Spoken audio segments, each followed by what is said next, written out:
ॐ गजाननं भूतगणादिसेवितं कपीतजम्बूफलचारुभक्षणम् उमासुतं शोकविनाशकारकं नमामि विघ्नेश्वरपादपङ्कजम्।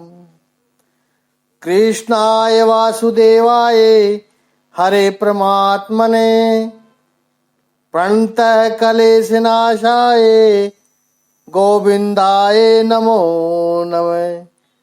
ओम श्री महापुरुष देवाय नमः। ओम श्री गुरुदेवाय नमः। ओम आनंदमय।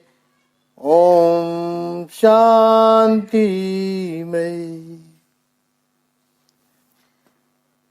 गीता अध्याय 2 श्लोक 59 पर हमारा चिंतन चल रहा है। स्थित प्रज्ञ विषय है। स्थित प्रज्ञ, यह याद रखना है कि विषय की आवश्यकता मनुष्य को है। विषय को मनुष्य की कोई आवश्यकता नहीं है। विषय तो अपने आप में स्वतंत्र है। कुछ लोग हैं कि विषय की निंदा करते हैं, धर्म के नाम पर, अध्यात्म के नाम पर निंदा करते हैं उनकी कि विषय बुरे हैं। विषय कुछ नहीं करते हैं और कुछ कर भी नहीं सकते हैं। इसलिए सारे लोग जिसने विषयों की निंदा की वो भटके हुए लोग हैं। स्वयं तो भटके हैं, दूसरों को भटका रहे हैं। ऐसे इंद्रियों की भी निंदा करने वाले स्वयं तो भटके हुए हैं और औरों को भी भटका रहे हैं। भगवान श्री कृष्ण बड़ी मनोवैज्ञानिक बात कर रहे हैं, सत्य को पकड़ते हैं। ये सारी जो समस्याएं हैं, ये सारी दौड़ धूप है, ये सारी विक्षिप्तता का कारण है उसके भीतर का रस, इनर डिजायर, अंदर की अभिलाषा, इच्छा।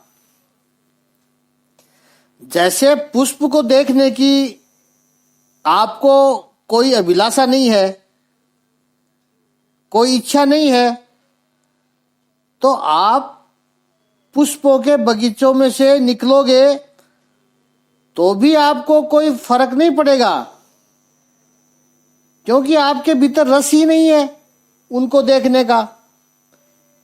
कोई भी पुष्प आपका ध्यान आकर्षित नहीं कर पाएगा। यदि आपके भीतर पुष्प को देखने का रस है, अभिलाषा है, तो आप बंजर भूमि में भी जाओगे, डेजर्ट में भी जाओगे, तो भी पुष्प को खोजोगे, आप ढूंढोगे।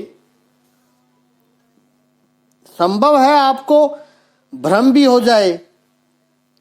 ठीक वैसे ही जैसे प्यासे व्यक्ति को मरुभूमि में जल का जो भ्रम दिखाई पड़ता है, वो बड़ा आकर्षित करता है। जिसको प्यास नहीं है वो देखेगा भी नहीं, तुरंत समझ जाएगा ये मृग मरीचिका है। उसकी फोटो लेगा, फेसबुक पर डाउनलोड करेगा। और प्यासा व्यक्ति है, उस मृग मरीचिका को देख ले तो दौड़ेगा पानी पीने के लिए। भीतर के रस ने दुखी कर रखा है। विषय की निंदा करने से नहीं चलेगा, इंद्रियों का तांडव करने से भी नहीं चलेगा। जो भी आपको करना है वो भीतर के रस को खत्म करना है। जब तक भीतर रस है, आप सामने से विषय को हटा भी दोगे तो भी भीतर का रस और विषय निर्माण करेगा। बाहर विषय है, भीतर उस विषय के प्रति रस है। आपने इंद्रियों को रोक ली तो भी खैर विषय तो वैसा का वैसा ही रहेगा, उसमें कोई अंतर नहीं पड़ेगा। लेकिन जो आपके भीतर के जो रस है वो प्रज्वलित हो जाएगा, उद्दीप्त हो जाएगा। परेशानी विषय से नहीं है, परेशानी इंद्रियों से भी नहीं है, परेशानी रस से है। इसलिए भगवान श्री कृष्ण कहते हैं, न विषयों की निंदा करो, न इंद्रियों का दमन करो। जो कुछ भी करना है वो रस के साथ करो। इस रस को कैसे कंट्रोल करें? परम दृष्ट्वा निवर्तते, परम को प्राप्त करके, परम को देख करके। हम जो देही बनकर आए हैं, देही यानी वो जो देह को अपना समझे। जैसे धनी वो होता है जो धन को अपना समझे। सच तो यह है कि यह शरीर अपना नहीं है, हम शरीर नहीं है। हम तो शरीर के भीतर रही आत्मा है, न हम शरीर हैं, न शरीर अपना है। शरीर पर हमारा कोई अधिकार नहीं है। हम अधिक से अधिक इस शरीर के द्वारपाल हो सकते हैं, मालिक नहीं हो सकते हैं। इस शरीर में हम रहकर जो कर्म करते हैं वो कर्म हमारे हैं। इस संसार में हमारा कुछ भी नहीं है, केवल कर्म है। कर्म के द्वारा जो फल प्राप्त होते हैं वो हमारे हैं। क्या है हमारा इस संसार में? इस संसार में हमारा कुछ भी नहीं है। इस संसार में आकर के हमने इतनी संपत्ति इकट्ठी की, तो क्या यह संपत्ति हमारी है? बिल्कुल नहीं है जी। सब इकट्ठी की हुई रह जाएगी। पशु हमारे हैं? नहीं। पहले पशुधनी होता था तो इसलिए पशु को धन माना जाता था। तो पशु भी हमारे नहीं है, कोई साथ में नहीं जाएगा। पत्नी हमारी है या फिर पत्नी सोचते है कि पति हमारा है, दोनों साथ में नहीं जाएंगे एक दूसरे के। पत्नियां घर के दरवाजे तक रहती है। भारतीय संस्कृति में शमशान तक साथ नहीं जाती है। जिनको अपने जीवन भर मेरा व्यक्ति, मेरे लोग, मेरे बेटे, स्वजन कहते रहे, वही उठाकर शमशान तक ले जाएंगे। ये शरीर तो मेरा है नहीं भाई, वो तो चिता तक है, बस जल जाएगा, राख हो जाएगा। तो मेरा असल में क्या है? कर्म है, केवल कर्म है। जिसके पीछे जीव जाता है, बस कर्म ही आपके अपने हैं। तो यहां पर कहा है कि हम शरीर नहीं है। भगवान श्री कृष्ण कहते हैं कि शरीर को जिसने अपना मान लिया वो देही है। वस्तुतः हम शरीर के मालिक नहीं हैं, द्वारपाल हैं। समझ लीजिए, किसी को कोई व्यापार करना है तो किसी व्यक्ति से या बैंक से लोन लिया, उधार लिए 10 लाख रुपए, ये उसको पता है कि ये मेरे नहीं है, वापस चुकाने हैं। जिससे लिए हैं उसने मेरे पर विश्वास रख कर दिया है, वापस चुकाने पड़ेंगे। दुकान में बैठ गया, 10 लाख आ गए, साल 2 साल तो कोई चिंता नहीं है, ऐश करेंगे। ऐसा सोचने वाला व्यापार नहीं कर सकता है, स्वयं भी डूबेगा और अपने दोस्तों को जिसने पैसे दिए हैं उस पर विश्वास करके उनको भी ले डूबेगा। जो जानता है कि 10 लाख मेरे नहीं है तो उन 10 लाख पर परिश्रम करके, बुद्धि चला करके, अपना सही व्यवहार करके उन 10 लाख से अधिक कमाओगे, वो तुम्हारा है। ठीक इसी तरह ये शरीर हमारा नहीं है। ये भूल कर रहे हैं हम। इस शरीर का सही उपयोग करके सत्कर्म जो करेंगे वो हमारा है। जैसे 10 लाख से ज्यादा हम कमाएंगे वो हमारे हैं, वैसे ही शरीर से सत्कर्म जो करेंगे वो हमारा है। शरीर तो लौटा देना पड़ेगा, जिसके पास से लिया है उसको लौटाना पड़ेगा। भगवत गीता के 13वें अध्याय के क्षेत्रज्ञ के विभाग योग में भगवान श्री कृष्ण कहेंगे, यह शरीर तो क्षेत्र है, ये तो खेत है।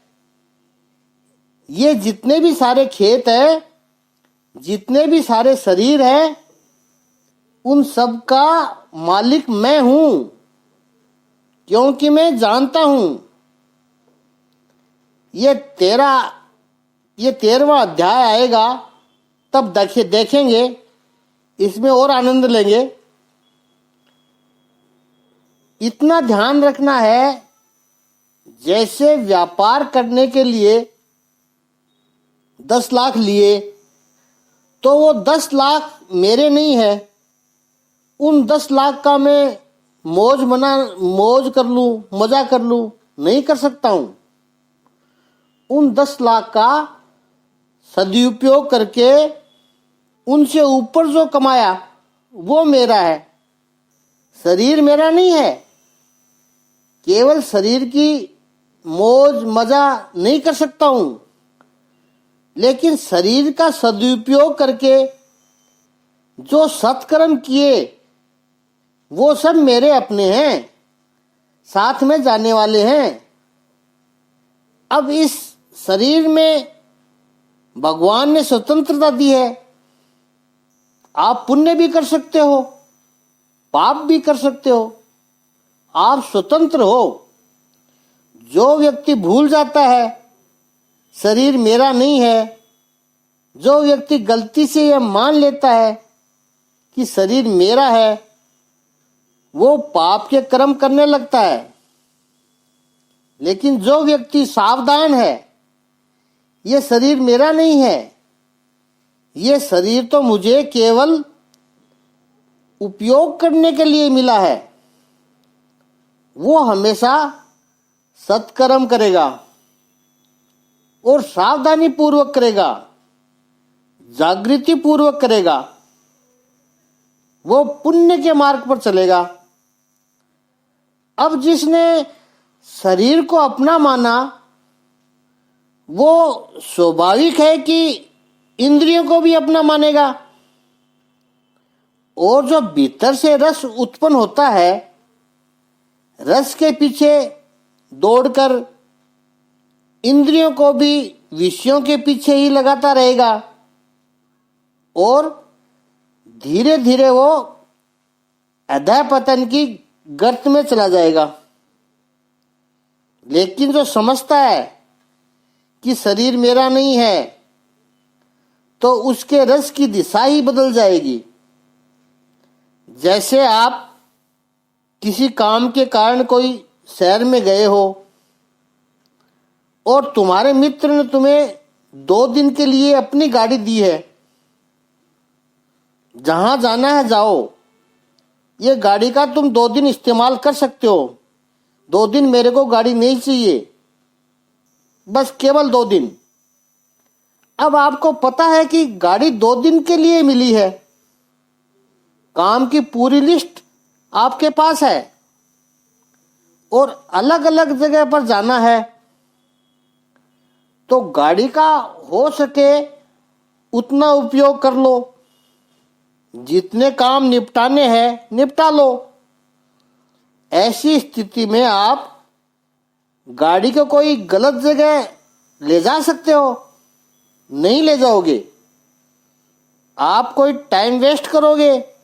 बिल्कुल नहीं करोगे, क्योंकि आपको पता है कि आपके पास केवल 2 दिन है, इतने सारे काम करने हैं, जितने अधिक काम कर लोगे उतने आपके लिए अच्छा है।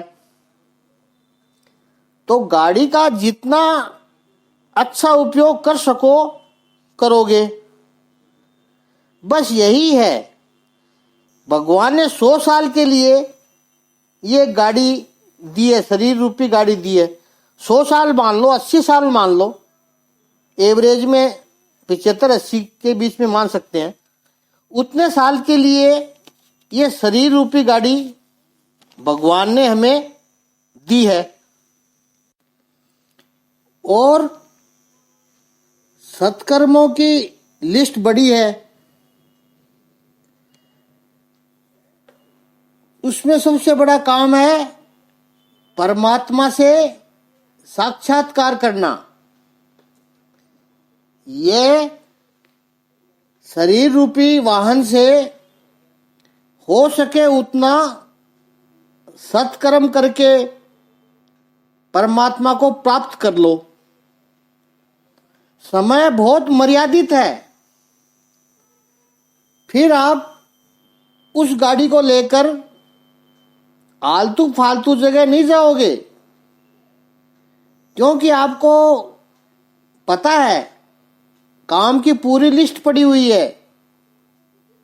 आपको पता है मेरे पास मर्यादित समय ही है। इस संसार में बुराई भी होगी, आपका भी जाने का मन होगा। इस संसार की बुराई का पता भी हो सकता है आपको, लेकिन आपने ऐसी जागृति पैदा कर ली है कि इस सीमित समय में मुझे परमात्मा का अनुभव प्राप्त करना है। तो ऐसे व्यर्थ प्रवृत्ति में अपना समय, अपनी ऊर्जा क्यों गमाऊं? परम दृष्ट्वा, भगवान कहते हैं परम दृष्ट्वा, ये परम का ध्येय जिसको मिल गया वो कभी भी विषयों के आकर्षण में फंसता नहीं है। श्रेष्ठ को जिसने देख लिया, श्रेष्ठ का जिसने अनुसंधान कर लिया, फिर वो इन सामान्य बातों में अपना समय, शक्ति नहीं गवाएगा। ये परम दृष्टवा है। कबीर जी ने भी कहा है, कही सुनी बात नहीं कह रहा हूं मैं, आंखों देखी बात है, अनुभव की बात है, वो कहता हूं। कबीर जी ने के वर्ड है, शब्द हैं। आप कहते हो कागज लिखी, मैं कहता हूं आंखों देखी। आदि शंकराचार्य जी कहते हैं दृष्टवा, जिस ब्रह्म को पा लिया, हासिल कर लिया, ब्रह्म को पाना, ब्रह्म की अनुभूति क्या है, ब्रह्म की अनुभूति है अहम आत्मा ब्रह्म, अहम ब्रह्मास्मि, मैं ही ब्रह्म हूं। और भक्ति मार्ग की दृष्टि से देखेंगे, श्रीमद् वल्लभाचार्य जी की दृष्टि से देखें तो मैं उसका हूं, मैं भगवान का हूं। आदि शंकराचार्य जी ने वेदांत में कहते हैं कि अहम ब्रह्मा, वो तो बहुत बड़ी छलांग लगाते हैं। तो हमें लगता होगा कि इतनी बड़ी छलांग लगाने की हमारी हिम्मत नहीं है, तो मैं ब्रह्म का हूं ऐसा मान लेते हैं, मैं प्रभु का हूं। ऐसा मानने से मैं कोई गलत प्रवृत्ति कर ही नहीं सकता हूं, विषयों के पीछे नहीं भाग सकता हूं। उनका संयम मजबूत हो जाता है, स्वतः ही इच्छा यानी रस वासना खत्म हो जाती है। बल्कि जो इंद्रियों और विषय के पीछे भागते हैं उन पर उनको दया आती है। वो हर परिस्थिति में वो आनंद का अनुभव करते हैं। जिसने ऐसा अनुभव कर लिया, मैं परम का हूं, भगवान का हूं, तो वो कुछ गलत कर ही नहीं सकता है। निवर्तते, निवर्तते का अर्थ आदि शंकराचार्य जी ने किया है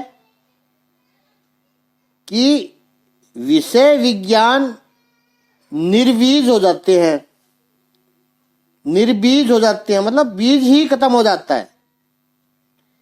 इसका अर्थ है कि छोड़ना नहीं पड़ता, अपने आप छूट जाता है।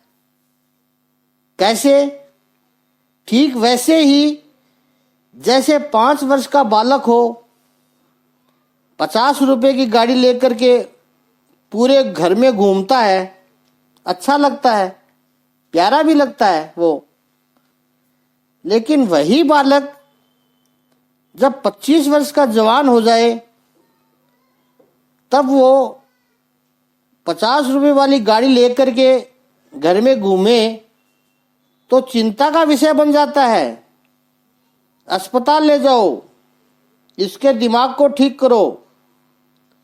25 वर्ष का जवान लड़का असली गाड़ी चलाता है, उसको वो 50 रुपए वाली प्लास्टिक की गाड़ी आकर्षित नहीं कर पाएगी। उसने श्रेष्ठ को देख लिया है।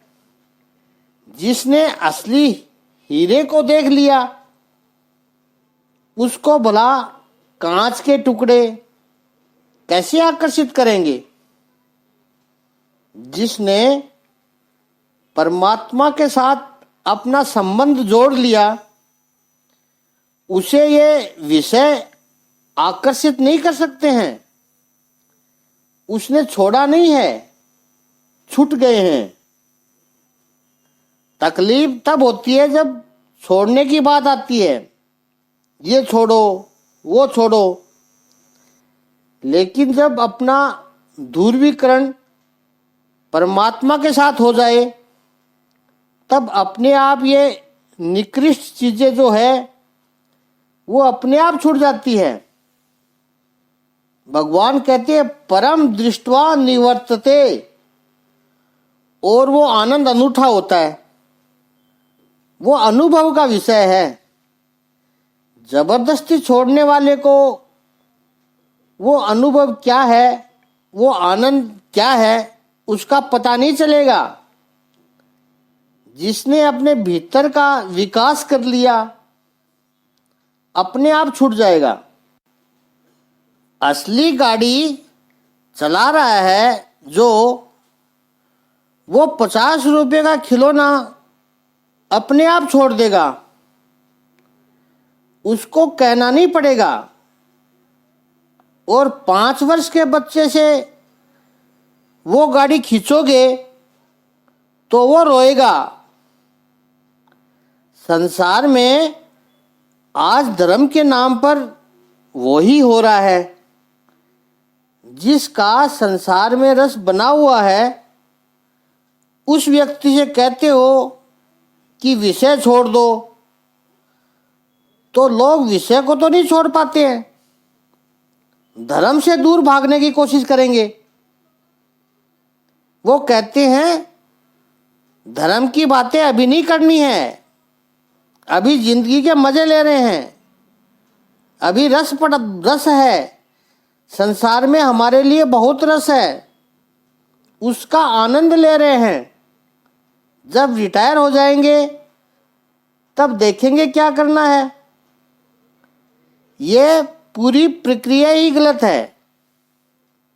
व्यक्ति को भीतर से आनंद में शामिल कीजिए, तब भगवान कहते हैं परम दृष्ट्वा निवर्तते। भगवान जानते हैं ये बात सरल नहीं है, क्योंकि इसमें भी बहुत अभ्यास करना पड़ता है। क्यों सरल नहीं है? इसमें क्या दिक्कत है? वो भगवान गीता अध्याय 2 के 60वें श्लोक में बताते हैं।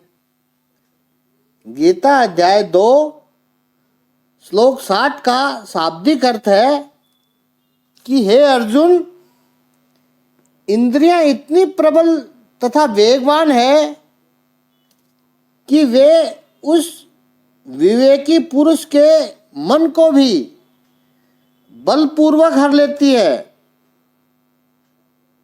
जो उन्हें वश में करने का प्रयत्न करता है। इंद्रियों को संयमित करना कठिन काम है। इस श्लोक पर कल चिंतन करेंगे।